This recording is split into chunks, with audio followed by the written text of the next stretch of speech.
Bhavnagar state monitoring સેલના પીએસઆઈનું ભાવનગરમાં મોત નીપજ્યું છે। સ્ટેટ મોનિટરિંગ સેલની ટીમ સનસેન પોલીસ સ્ટેશન વિસ્તારમાં દરોડા પાડવામાં આવ્યા હતા અને અચાનક જ સ્ટેટ મોનિટરિંગ સેલના પીએસઆઈ સચિન શર્મા બેભાન થયા હતા અને સારવાર માટે ખાનગી હોસ્પિટલમાં લઈ જવામાં આવ્યા હતા। મોનિટરિંગ સેલની ટીમ ભાવનગરના આધારે દરોડા પાડવામાં આવ્યા હતા, જે દરમિયાન તેમનું દુઃખદ અવસાન થયું હતું અને સચિન શર્માને વહેલી સવારે છાતીમાં દુખાવો વધી જતા ખાનગી હોસ્પિટલમાં લઈ જવામાં આવ્યા હતા અને સારવાર દરમિયાન તેમનું મૃત્યુ થયું હતું અને આ બાબતે પોલીસના ઉચ્ચ અધિકારીઓને એસએમસીના અધિકારીઓની કોઈ પણ વાત કહેવા તૈયાર નથી।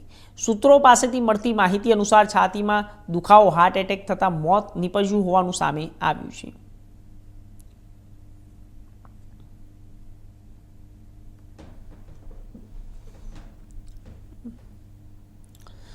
તો દરોડા દરમિયાન અચાનક જ પીએસઆઈને હાર્ટ એટેક આવ્યું હતું ને તે ઘટના સ્થળે ઢળી પડ્યા હતા અને બેભાન થઈ ગયા હતા અને તેમને સારવાર માટે હોસ્પિટલ લઈ જવામાં આવ્યો હતો। તે દરમિયાન તેમનું મોત નીપજ્યું છે।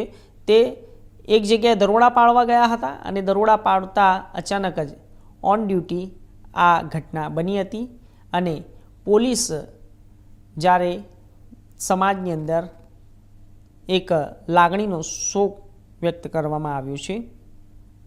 આપણે જણાવી દઈએ કે અત્યારે હાલ શોકની લાગણી, દુઃખની લાગણી લોકો પોલીસોના સમાજની અંદર વ્યક્ત કરી રહ્યા છે।